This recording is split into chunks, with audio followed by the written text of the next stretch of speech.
about words that listen. Open language reveals both speaker and listener, Jay taught us on Sunday.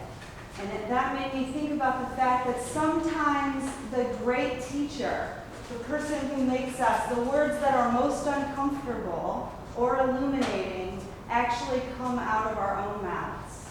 When we listen to ourselves speak, sometimes there's a moment of awakening that is not always comfortable. Language creates shared space for us to listen to change. That's also Jay. So this talk is about continuing that listening and seeing how we can bring it into the space of our lives and our writing. So this idea of a polyphonic text, a text with many voices in it, is not a new technique. It's an ancient technique going back to the chorus. But in the past few years, I've been really interested to see that we've had this proliferation of multi-voice texts being published. Text written in the chorus rather than from a single point of view. These books range from George Saunders' Lincoln in the Bardo, to Tarfia Fazil's Seam, to Emily Youngman Moon's A Cruelty Special to Our Species, to Brandon Shimoda's books, especially Evening Oracle and The Grave on the Wall, to The Argonauts and Bluets by Maggie Nelson, and to the authors we'll talk about today. All of these books are listed at the back of your handout. I mention them because I recommend them.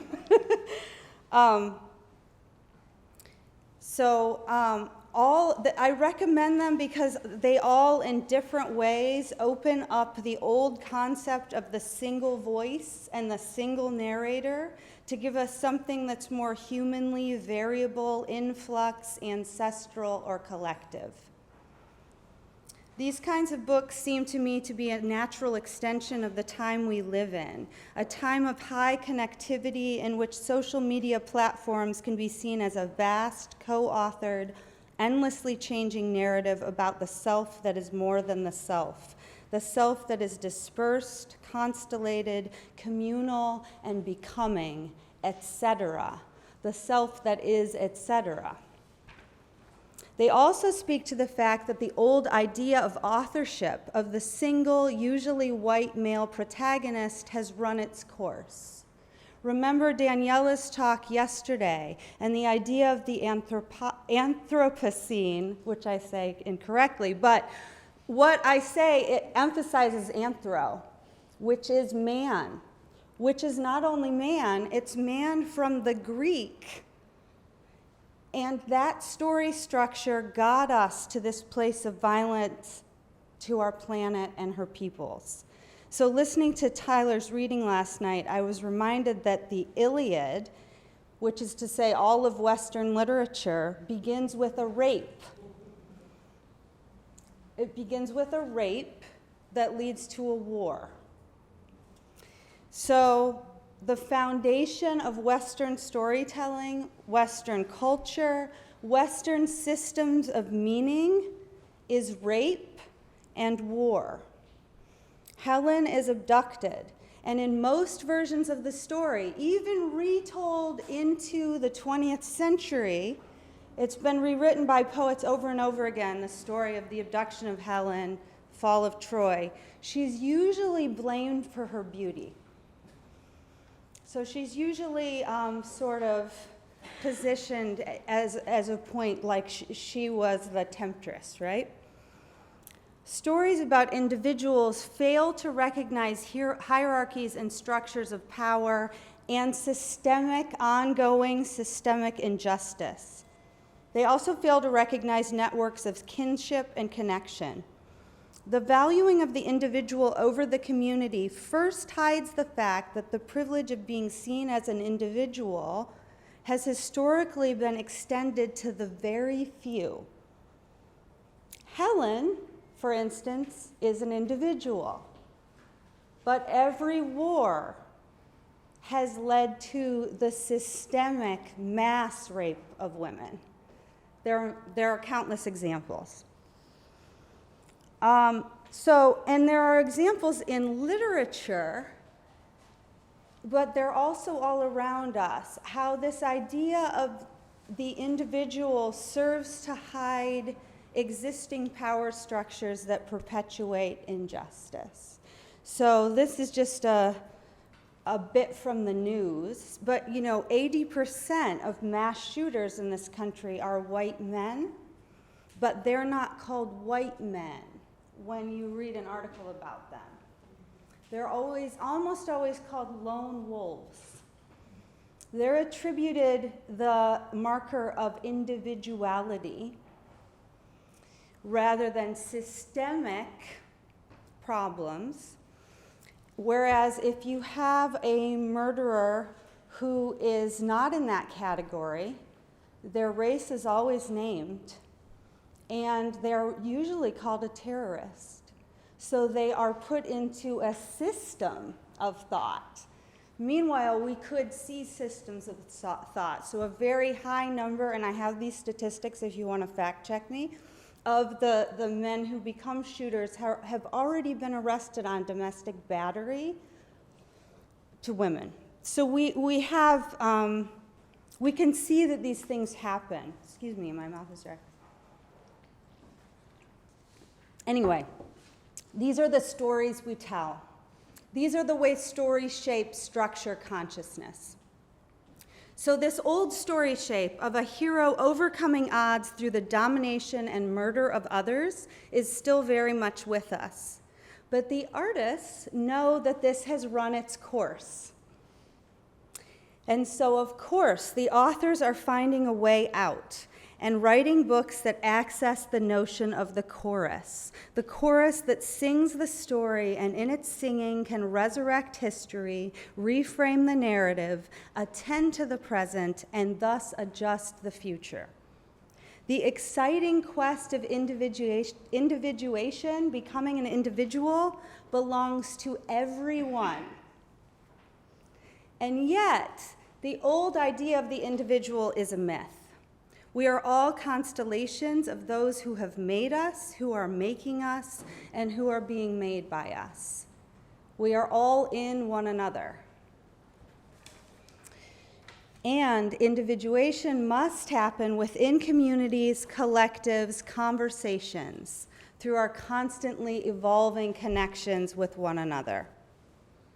So some of this multi-voiced writing that's being published right now is a direct retelling of history, an active way of augmenting and upending the dominant narratives.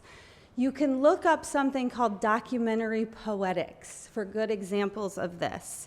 The authors Tarfia Fazula and Emily Youngman Moon, I think, do this quite ethically. And both of them have books that are on your bibliography that include poems that are transcribed from interviews by women who were made into sex slaves by occupying soldiers.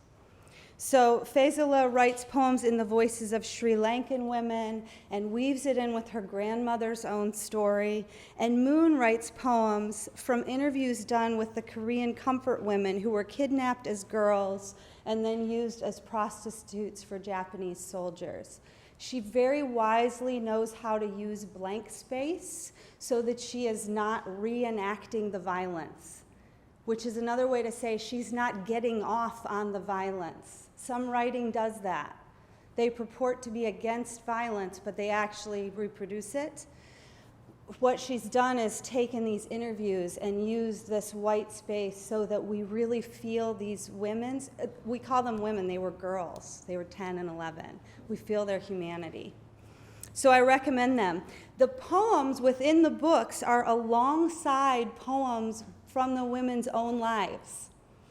And by putting these together, the authors are insisting that we're always more than we appear to be as individuals.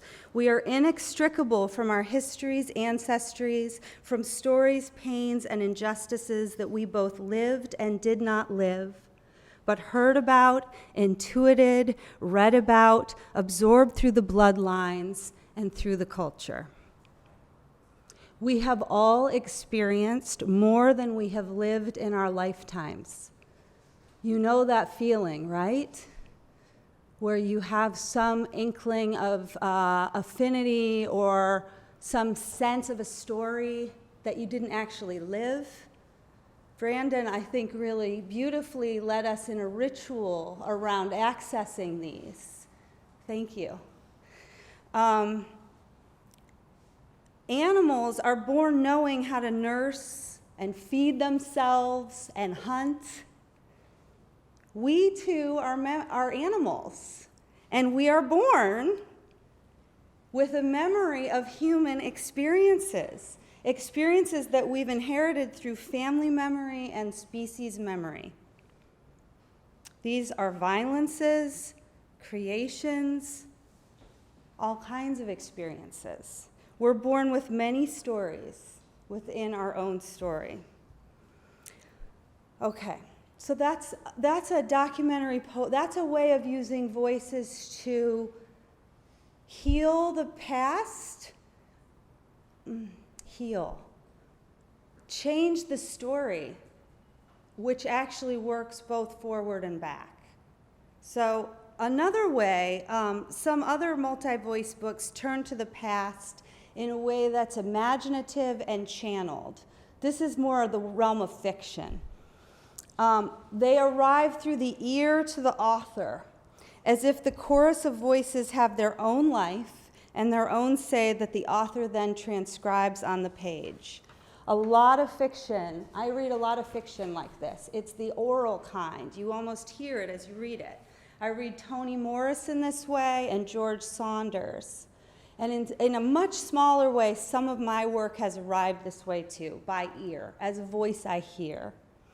So my second book of poems is written, a lot of it is written in the voice of a 4th century woman named Radegund. She was a real historical figure. She was living up near Germany, and the Franks, who became France, the head of France, were a brutal gang of brothers. And they would just ransack towns. And so they invaded their town, and she was like a maybe 11 or 12-year-old girl, tried to hide in the forest with her brother. They found her and her brother, and of course raped her and took her as a wife. This has happened throughout history, right?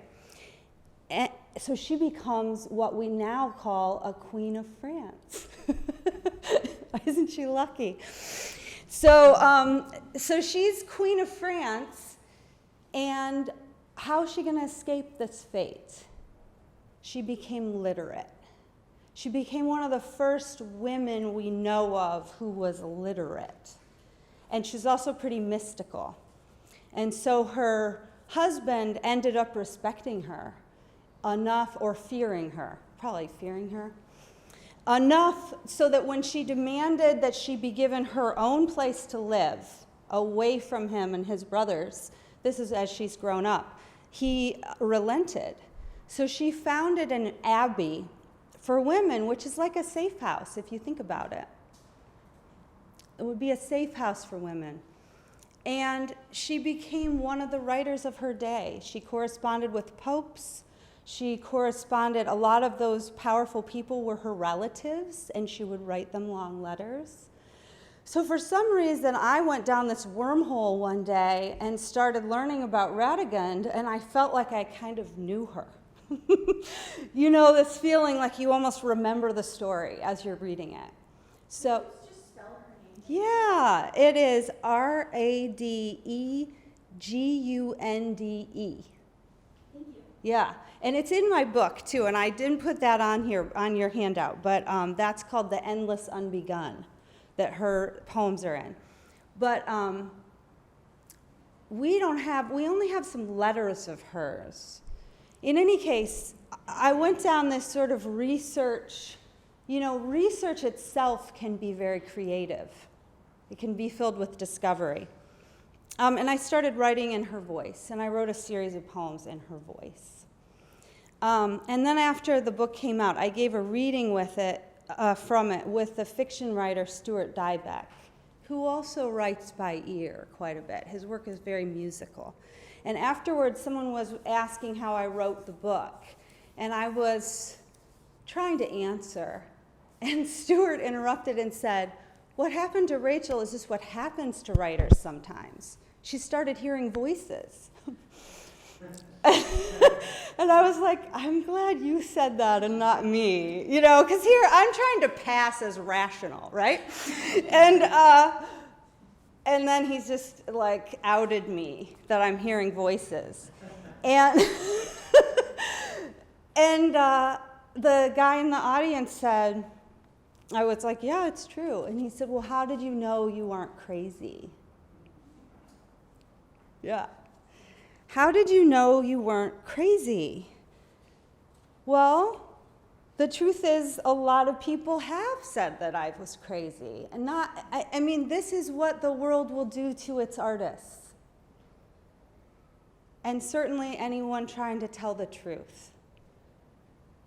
You will be told you're crazy at times, or just diminished in little ways as being somehow handicapped when actually you are seeing something maybe someone hadn't seen yet. So a lot of my work as a writer and as a woman has been how to trust that I'm not crazy. And part of it goes back to what V was saying about discipline. You trust it because you have a practice. You trust it. I trusted it because I was the one writing the voices down. Because I was the one imagining them.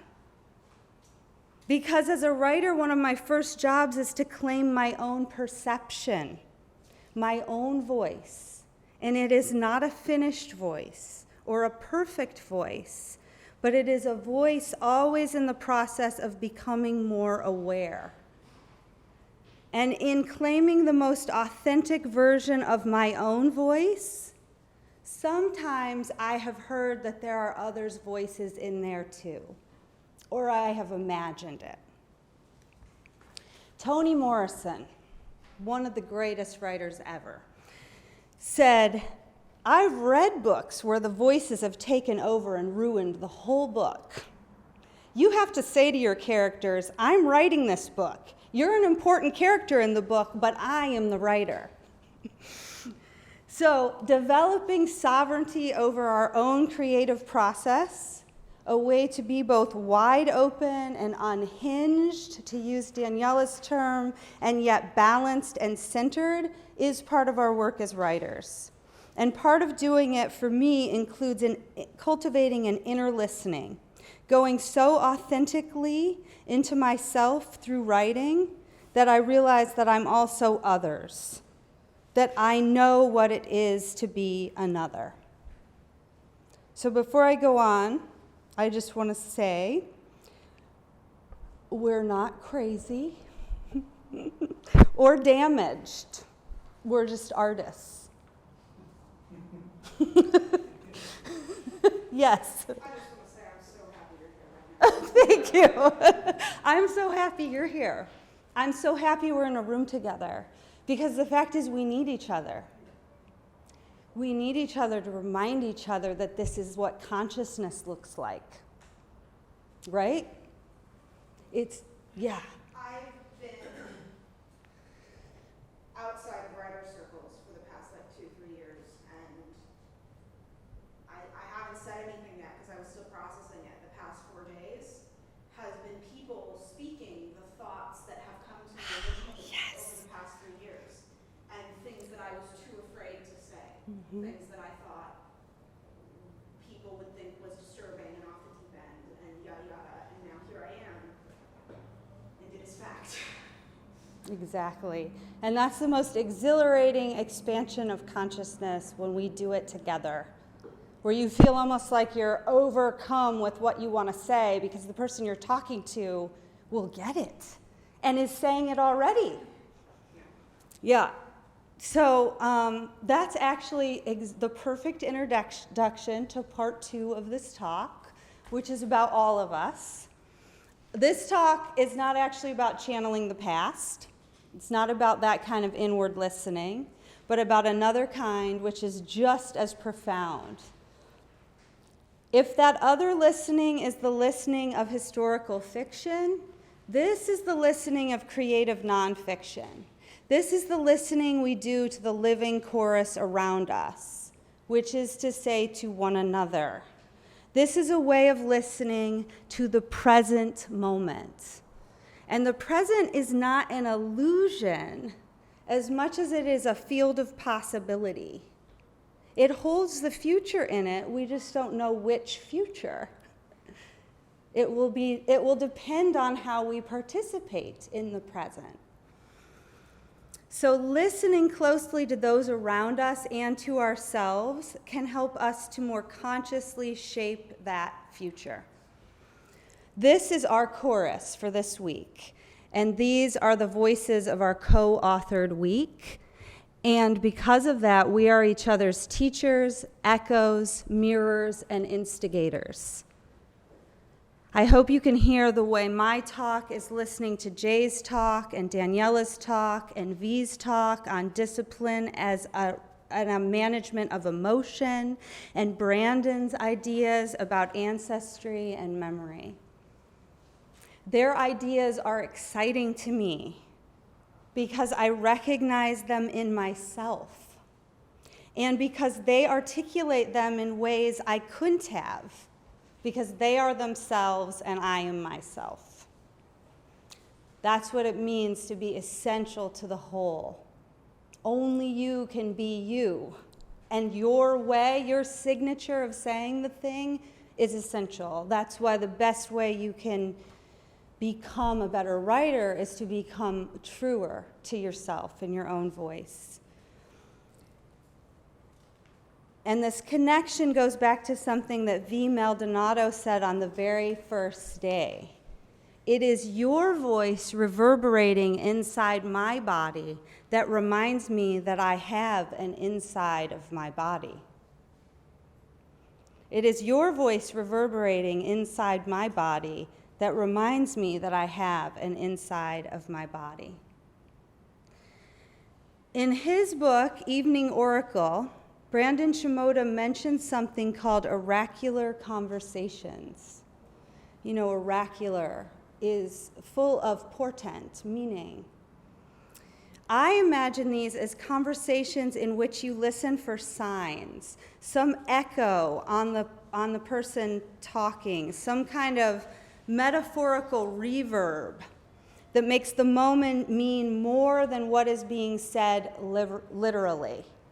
That is, the form, the meta, has started to refer to itself and vibrate with that other layer of consciousness.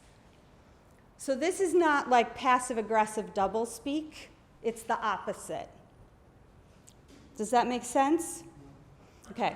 This is a way of deep respect that acknowledges that the other is whole, a cosmos, to use Whitman's term, an essential guide and fellow being with stories and insights to share with you, even if done so accidentally. The moment itself can echo with meaning for you. So do you remember when Cheryl pointed out that when Jay pulled the black paper off the windows, it was the same thing that all the talks were doing? She was already writing. She was already in the creative mode. She had identified a visual metaphor, a symbol that echoed in her body and mind and taught her something about the unseen world of her own consciousness. It is this sense of echo that makes something oracular, this sense of synchronicity and mirroring. Coleridge, great romantic poet, has a poem called Frost at Midnight. And he's writing it while his son sleeps and imagining what his son's future will be like while remembering his boyhood. So again, there are all these layers of time and mirrors. And he's watching the fire in this poem. And he calls the fire, I don't have the poem, but it's puny freaks and flaps. I love this, that line. The fire's puny freaks and flaps echo or mirror, seeking of itself that makes a toy of thought. echo or mirror, seeking of itself, that makes a toy of thought. When you make a toy of thought, you are writing. You are making an imprint of consciousness. And hopefully there's some play in it, some discovery, an imprint of consciousness. Do you know when that's happening? Are you aware? Yeah, that's the work begins as a field of awareness. Right, because I was thinking as you were saying that, I completely understand, because that is the difference, the awareness of the awareness. That's very well put. Yes. Yeah, Wendy. Who was that? Coleridge, Coleridge.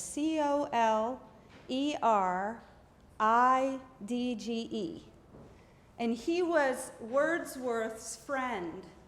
He was a younger poet, and they were friends. And Wordsworth's Prelude, which is considered Wordsworth's greatest work, was a letter to Coleridge.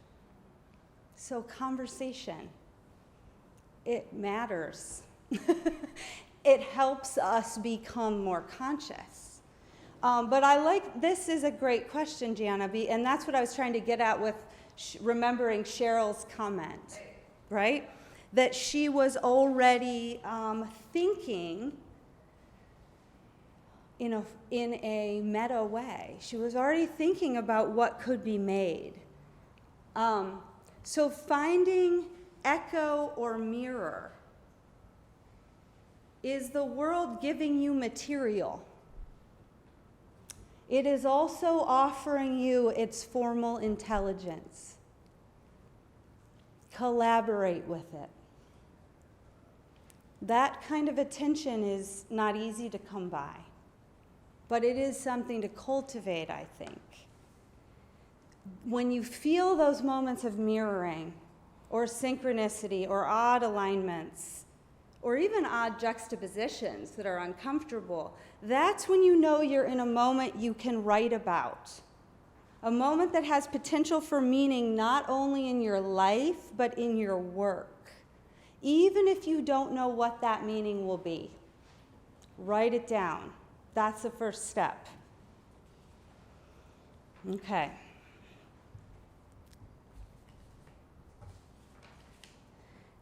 Now, let's talk about a book.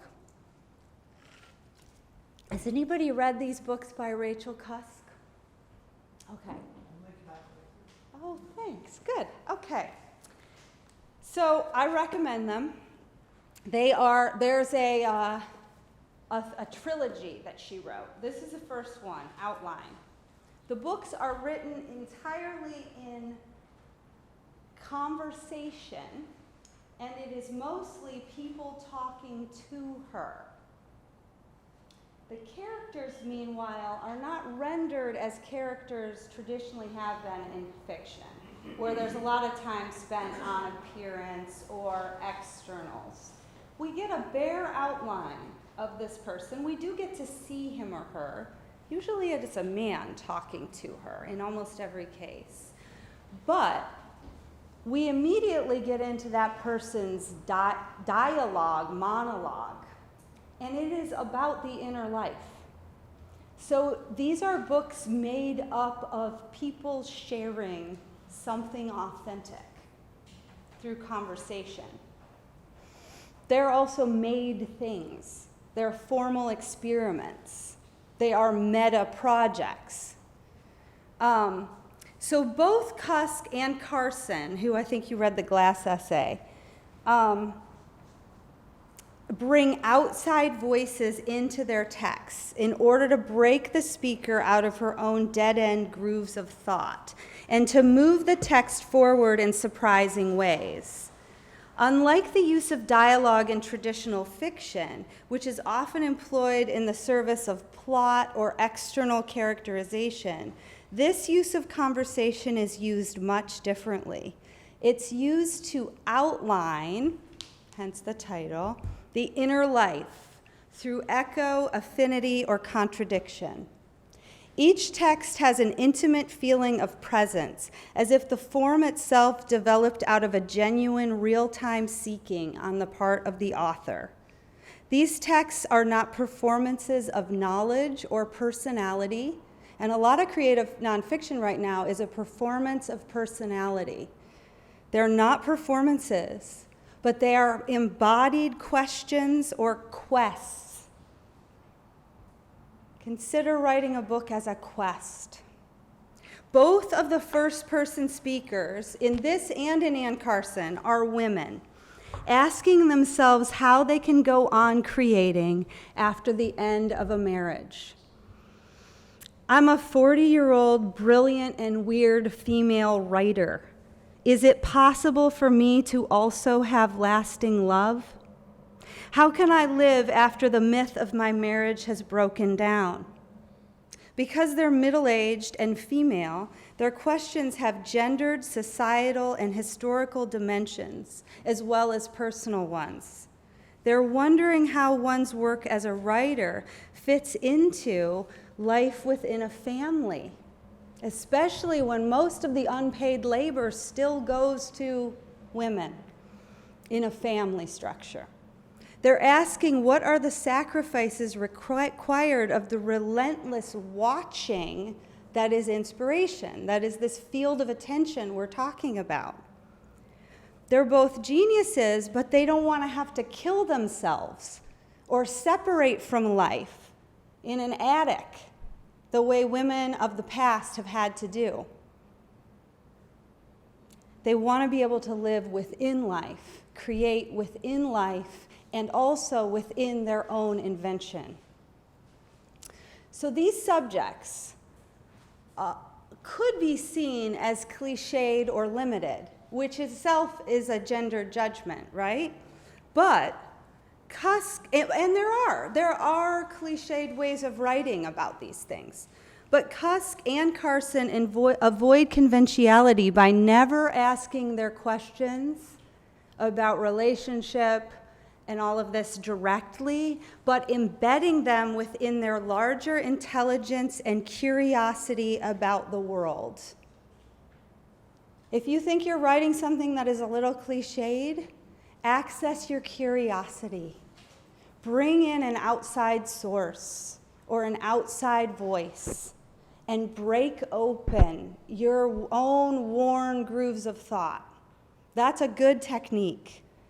Cusk, in particular, evokes female invisibility by making her book entirely out of others' voices talking to her. It takes until page 11 of, dense, not dense text. It takes until page 11 before anyone asks her about herself. The whole thing is monologue. It's her neighbor on the plane. He began to ask me questions, the speaker says, as though he had learned to remind himself to do so. And I wondered what or who had taught him that lesson, which many people never learn. To not just write about female invisibility, but to evoke it through the form is very smart. What saves the book from mere cleverness, though, is the fact that she has mastery of her form. She invented it. And to some extent, the speaker is choosing invisibility because she no longer cares about the trappings of success or failure, of persuading others of anything, as she puts it at one point. What saves the book from a certain cattiness, men explain things to me kind of thing, is the fact that the invented people she encounters are not just punching bags for her consciousness.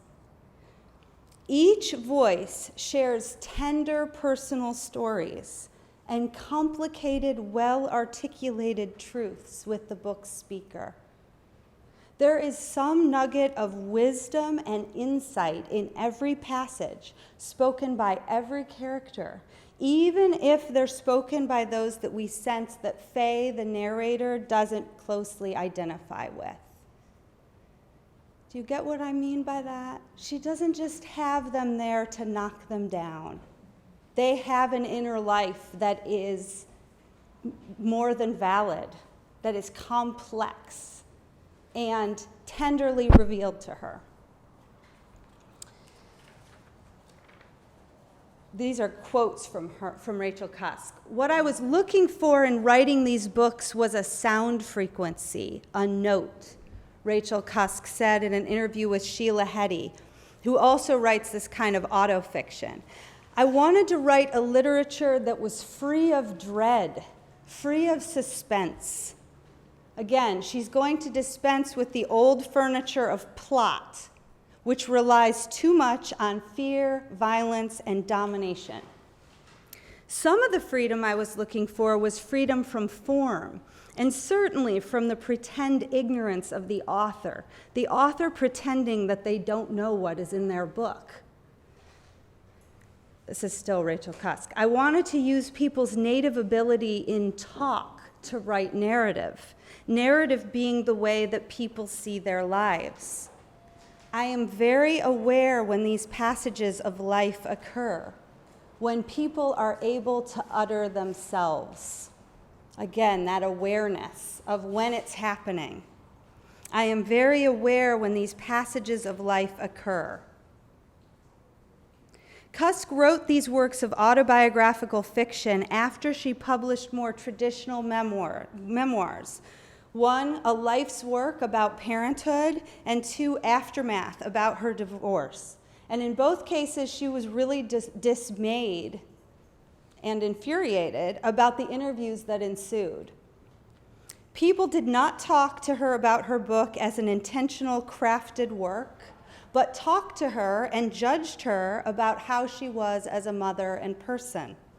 Many of her interviewers questioned her fitness to mother and wanted to talk about the effects the books would have on her daughters later on. I mean, well,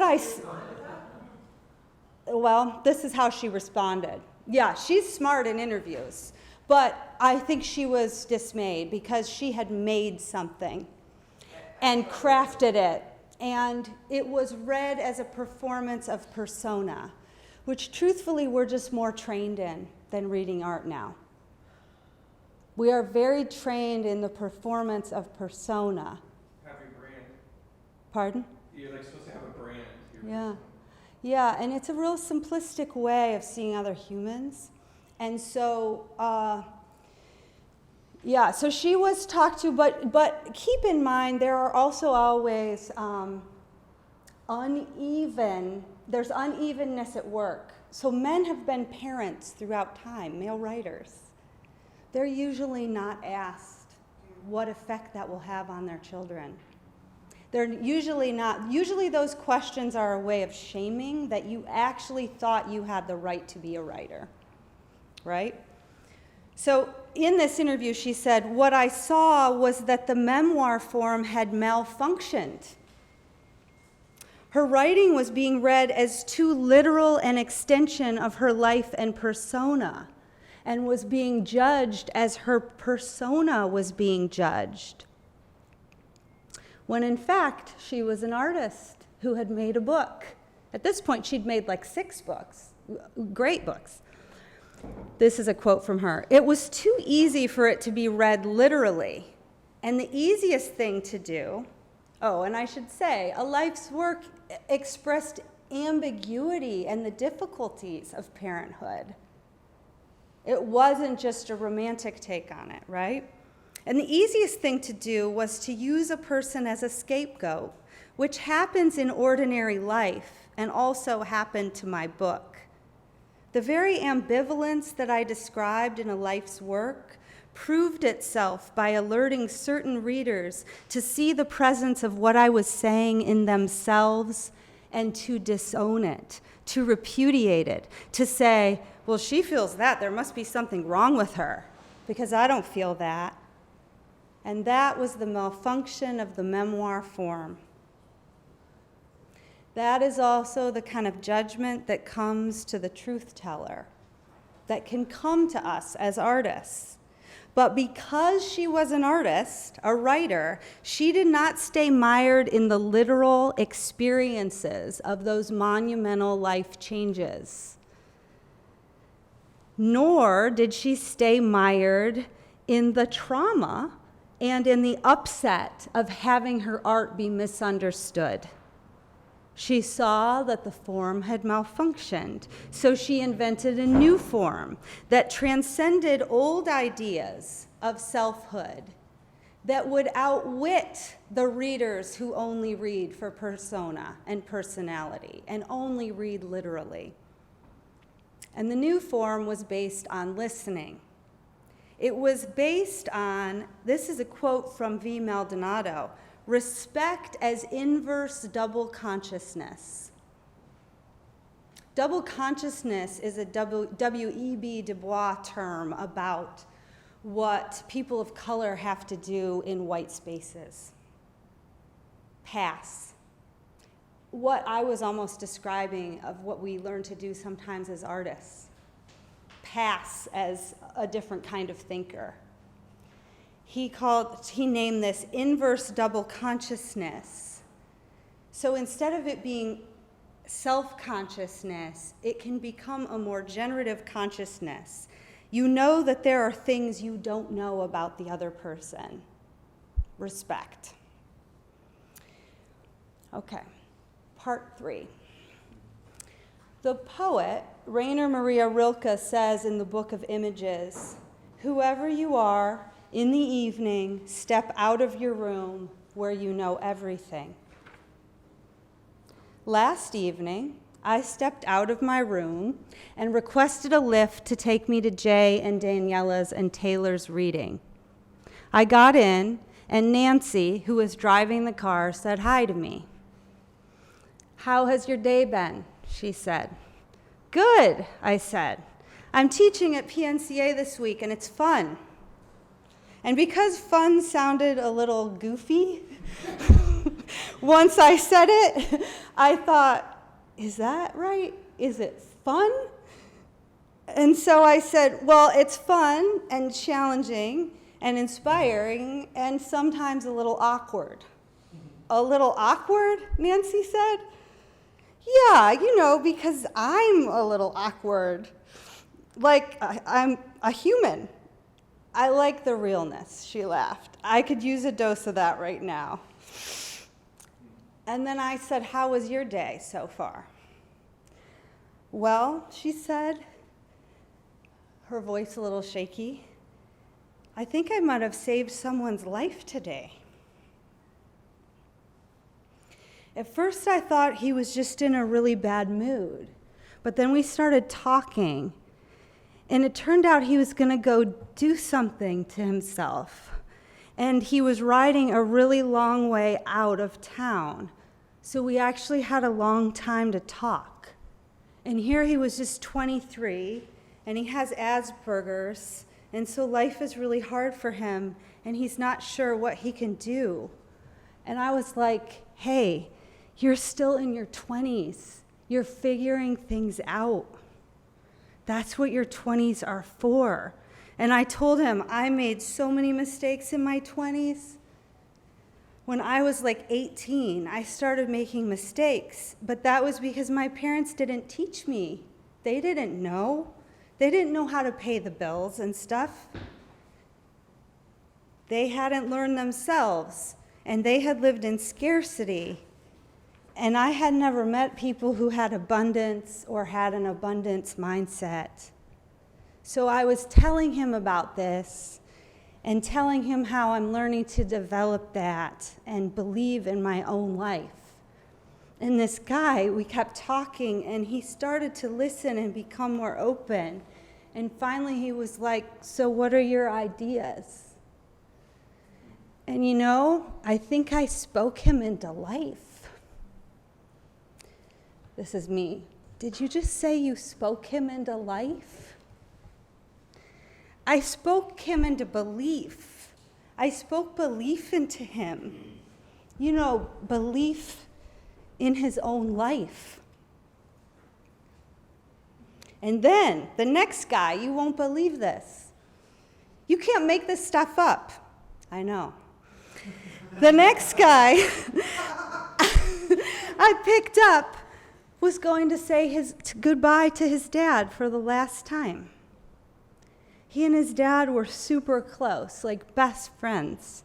They were cucumber farmers, and they had farmed cucumbers for all these years, and they used to sell pickles. And now he was going to visit his dad in hospice and say goodbye to him for the very last time. He was just crying while he was telling me. But then he told me that the last time he saw his dad told him it was okay, that he was at peace with dying because he had lived the life he'd wanted to. And I thought that was amazing. I thought, that's what I want. I want to get to the end of my life and know that I have created something and connected in a way that made a difference, that went beyond me in some way, even if it was a really small way. I think there's no such thing as a small way, I said. Look at your day. Look at what happened in just a few minutes. I know. The weirdest thing is, I'm giving a talk on conversation tomorrow. I'm a writer, and I wanted to talk about the importance of conversation in our writing, but also in our lives. One of the ideas I've had is that conversations really matter, that it's one of the most progressive things we can do, is look someone in the eye and really talk and listen. Nancy had pulled up right here at this point and turned around to face me. We were both pretty awake in the moment. Would it be okay if I quoted you and shared this conversation in my talk? I asked. Sure. Your name is Nancy. Yeah. You want me to use your last name too? Yeah, Nancy Gonzalez. I love synchronicity. Me too. You know, this is Nancy. You know it means we're vibrating at the same vibration. Yeah, I think so. When this much stuff happens that corresponds, it means you're at the precipice of significance.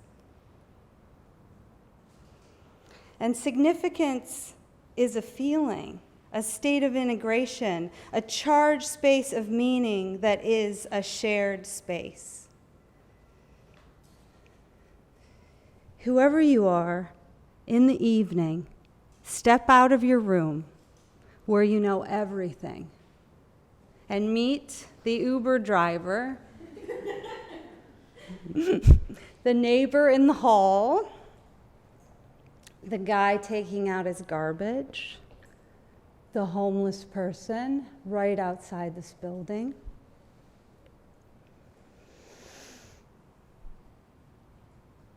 Just doing so will change the present. It will give you a present for your writing. And all of us, it'll give us a more humane future. So I thank you for listening. Thank you to Nancy. Thank you to the world, which is always offering up its meaning. It's up to us to sort of open to it. I was going to talk about Anne Carson's poem, which I also highly recommend, but I think we're kind of at a good stopping place. I want to just end with some different things you can do, like ways you can use this. It's on your handout. There's a list of suggested prompts and activities. One thing about Anne Carson is conversation is sometimes one of echo and affinity, like what happened in the car last night. Sometimes conversation is discord. Anne Carson's use of conversation in her poem is often about the spaces between what she's thinking and feeling and sort of the small talk that her mom is engaged in, and then her mom dives down to something real. So you can also render conversations that are multivalenced, and render those moments where you're not in alignment. Those also can help us know ourselves. Does that make sense? Okay, so there's many different ways to do this, and if anyone wants to talk about that poem, I'm happy to do it at any time and do sort of a close reading, but I think the handout will give you some thoughts of how you can bring it to your own work. Yeah. Would it be okay if I read a very relevant paragraph from Hospitals? Yeah. That's great. That's a conversation. Of course, there will always be darkness, but I realize now something inhabits it, historical or not. Sometimes it seems like a cat, the panther with its moon-mad gait, or a tiger with stripes of ash and eyes as wild as winter oceans. Sometimes it's the curve of a wrist or what's left of romance, still hiding in the drawer of some long-lost nightstand, or carefully drawn in the margins of an old discarded calendar. Sometimes it's even just a vapor trail speeding west, prophetic, over clouds aglow with dangerous light. Of course, these are only images, my images, and in the end, they're born out of something much more akin to a voice, which, though invisible to the eye and frequently unheard by even the ear, still continues day and night, year after year, to sweep through us all. Just as you have swept through me, just as I now sweep through you. I like that ending quite a bit. Thanks. Any other comments or questions? Wendy. Sure. Thank you. I know. I always want to be able to read something afterwards. Yes, certainly. Okay. Okay, I will.